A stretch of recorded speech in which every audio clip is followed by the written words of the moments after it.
Hola, mi querido amigo, que Dios te bendiga muchísimo. Buenos días, decirte esta mañana porque ha salido un día maravilloso y decirte que una vez más el Señor ha sido fiel, ha renovado sus misericordias, como dice su palabra.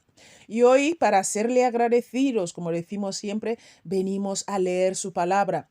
La palabra de Dios nos dice que por gracia nos es dada y por gracia tenemos que dar. Entonces significa que nosotros venimos aquí, los de la iglesia La Colombe, de Wiesbaden, aquí en Alemania, te traemos la meditación todos los días, como también nos dice que tenemos que meditar en este libro de la ley día y noche. Nosotros estamos encantadísimos en compartir esta palabra contigo. La que está al aparato contigo es tu hermana y sierva del Señor, evangelista Fausta, de este ministerio que te he dicho antes.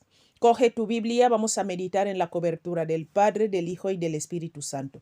Vamos a meditar el Salmos 35 del 19 al 28. Dice así la palabra de Dios. No se alegren de mí los que sin causa son mis enemigos, ni los que me aborrecen sin causa guiñen el ojo. Versículo 20. Porque no hablan paz y contra los mansos de la tierra piensan palabras engañosas. Versículo 21. Ensancharon contra mí su boca, dijeron, fuerte. Nuestros ojos lo han visto. Versículo 22. Tú lo has visto, oh Jehová, no calles. Señor, no te alejes de mí. Versículo 23. Muévete y despierta para hacerme justicia.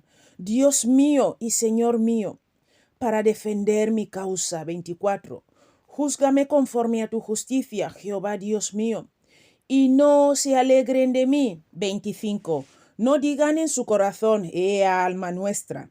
No digan, le hemos devorado. 26. Sean avergonzados y confundidos a una los que de mi mal se alegran. Vístanse de vergüenza y de confusión los que, escucha, engrandecen contra mí. Se engrandecen contra mí, fuerte. 27. Canten y alégrense los que están a favor de mi justa causa, y digan siempre, sea exaltado mi querido amigo Jehová. Tienen que decir siempre que ama la paz de su siervo. 28. Y mi lengua hablará, escucha, hablará de tu justicia y de tu alabanza todo el día. El tema lo hemos puesto, sean avergonzados y confundidos. Recuerda que seguimos en el tema de pelea contra los que me combaten. Toma un respiro como hacemos aquí cuando hacemos tipo radio, para pasar a meditar cada versículo bíblico. Después de este respiro, vamos allá. El versículo 19, mi querido amigo, nos quiere hablar de que el horror, escucha, el horror de esto es que los que le hicieron esto no fueron las rameras o ladrones, sino los que se denominaban religiosos, por tanto se creían justos. Sin embargo, ellos se justificaban a sí mismos. Esa era la iglesia en la época de Jesús, lo que también describe a la iglesia moderna, ¿verdad? ¿Te suena mucho esto? Pasamos al versículo 21. Escucha, nuestro ojo lo ha visto su caída, dicen, que es muy probable, mi querido amigo, que se refiera a David durante la época de la rebelión de Absalón, su hijo, ¿os acordáis? Que sería lo mismo con Jesús, o sea, no cambia la cosa. Pasamos ya al versículo 26, vamos a saltar directamente. Mira, la totalidad de esta petición, desde el versículo 17 al 26, fue contestada tanto para David como para el Mesías. También va a cumplirse con respecto a todo hijo fiel de Dios. Recuerda, tienes que serle fiel a Dios. No vivir como tú quieres y luego hacer estas oraciones, no, sino poner primeramente el reino de Dios y su justicia, buscarlo primero, y todo esto nos vendrá por añadidura. Pasamos al versículo 27, mi querido amigo. Mira, este pasaje es poderoso, te quiero decir. Declara que solamente aquellos que están a favor de su justa causa van a gritar de alegría y regocijarse. Vamos a pasar al punto 4 y recuerda que ayer empezamos los puntos y meditamos hasta el punto 3. Hoy vamos a pasar al punto 4. Mira, los salmos imprecatorios, que he ido a mirar esta palabra, significa imprecatorios que implica o denota un deseo de que alguien reciba algún daño o desgracia. Eso es la palabra imprecatorio, ¿vale?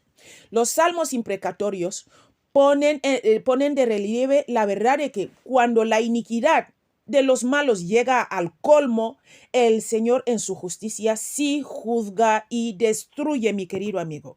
Así que hay que estar con Dios para que el Señor juzgue y destruya a tus enemigos. Mira lo que dice aquí Génesis 15:16, mi querido amigo. Dice, y en la cuarta generación volverá acá, porque aún no ha llegado a su colmo la maldad del amorreo hasta aquí. O sea que el Señor da tiempo para que las personas se arrepientan. Y luego el Señor nos dice en Levíticos 18:24, en ninguna de estas cosas os amancillaréis. O sea, o no se corrompan con estos actos, o sea, que no nos contaminemos, dice el Señor, pues en todas estas cosas se han corrompido las naciones que yo he hecho de delante de vosotros. O sea, el Señor nos aconseja que no nos mezclemos con el mundo, porque Él va a librarnos de la cosa mala, pero si tú y yo nos contaminamos, el juicio de Dios también puede venir sobre nosotros. Por eso el Señor nos dice, no os corrompáis con estas cosas, con esas cosas no. Apocalipsis 6, el versículo 10 ya lo leímos ayer, que veíamos que ellos clamaban y decían, Señor, ¿hasta cuándo no vas a vengar nuestra sangre en los moradores de la tierra? Más o menos decía así. Voy a leerte el versículo 17 directamente. Dice, porque el gran día de su ira ha llegado. Escucha, porque llegará el gran día de su ira cuando la cosa ya se pase. Y luego pregunta, ¿y quién podrá sostenerse en pie? ¿Quién? Mi querido amigo, si tú y yo no nos apartamos, todo esto también va a caer sobre nosotros. ¿Y quién podrá sostenerse en pie? Vamos a pasar al punto 5. Debe recordarse que estas oraciones son palabras inspiradas del Espíritu Santo y no solo una expresión de deseo humano del salmista. El salmista no estuvo ahí, ay Señor. No, esas palabras son inspiradas. Recuerda, es la palabra de Dios la que te estoy leyendo. Segunda de Timoteo 3:16-17 nos lo deja claro, dice así, toda escritura es inspirada por Dios, útil para enseñar a orar, ¿vale? Para redarguir, para corregir, para instruir en justicia. 17, a fin de que el hombre, o sea, nosotros de Dios, sea perfecto, enteramente preparado para toda buena obra. Para no hacer esto largo, te invito a leer 2 de Pedro 1, del 19 al 21. La meta suprema de una oración imprecatoria es el ver el fin de la injusticia y la crueldad, la destrucción de la maldad, la derrota de Satanás, la exaltación de la piedad, el establecimiento de la justicia y la venida del reino de Dios. Esa meta es un asunto dominante en el Nuevo Testamento. Cristo mismo, mi querido amigo, afirma que los verdaderos creyentes pueden orar por la vindicación de los justos.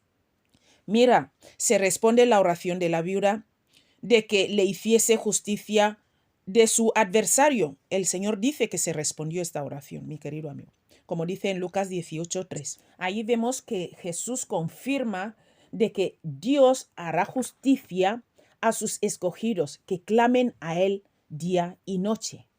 Tenemos esta esperanza. Sigue clamando, el Señor te va a hacer justicia de verdad.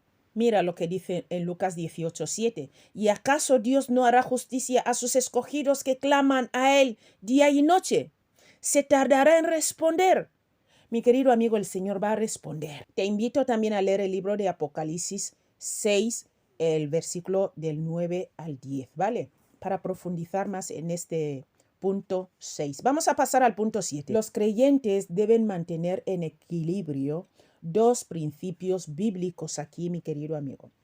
A, el deseo de ver a todas las personas llegar a un conocimiento del Salvador Jesucristo. Segunda de Pedro 3:9 nos aconseja, dice, el Señor no retarda su promesa, según algunos lo tienen por tardanza, sino que es paciente para con nosotros, no queriendo que ninguno perezca, sino que todos procedan al arrepentimiento. Tú y yo tenemos que pensar en esto. Sabes que Dios nos llamó para usarnos como instrumento para la reconciliación. Cristo habla a través de ti para que el malo conozca a Jesucristo, alcance la salvación. B. El deseo de ver la maldad destruida y el reino de Dios victorioso. También tiene que ser parte de nuestra oración. Mira, es un principio bíblico. Se debe orar fervientemente por la salvación de los perdidos y llorar por los que rechazan el Evangelio. Pero también se debe saber que nunca se establecerán la justicia, la bondad y el amor según el propósito de Dios hasta que se venzca, escucha, el mal y se aplaste para siempre a Satanás y sus seguidores. Los fieles deben orar, ven Señor Jesús, como la suprema y definitiva solución de Dios para el mal en el mundo. Te invito a leer el libro de Apocalipsis capítulo 19 hasta el 21. Yo te voy a leer el capítulo 22, versículo 20. Dice, el que da testimonio de estas cosas dice, ciertamente vengo en breve. Amén. Sí, ven Señor Jesús. Mira, hay una pequeña nota que quiero compartir contigo aquí. Mira, el creyente neotestamentario pudiera usar estas oraciones como un llamado a Dios para que luche con su mayor enemigo. ¿Quién es nuestro mayor enemigo? Satanás, mi querido amigo, es el que se oculta detrás. Y como un testimonio de su aborrecimiento también del pecado y de la maldad. Hasta aquí la meditación de hoy. Que Dios te bendiga muchísimo. Espero que hayas disfrutado y que puedas ir a ver los videos y profundizar más y leer tu propia Biblia. Dios te bendiga muchísimo y nos vemos mañana si Dios quiere. Hasta luego.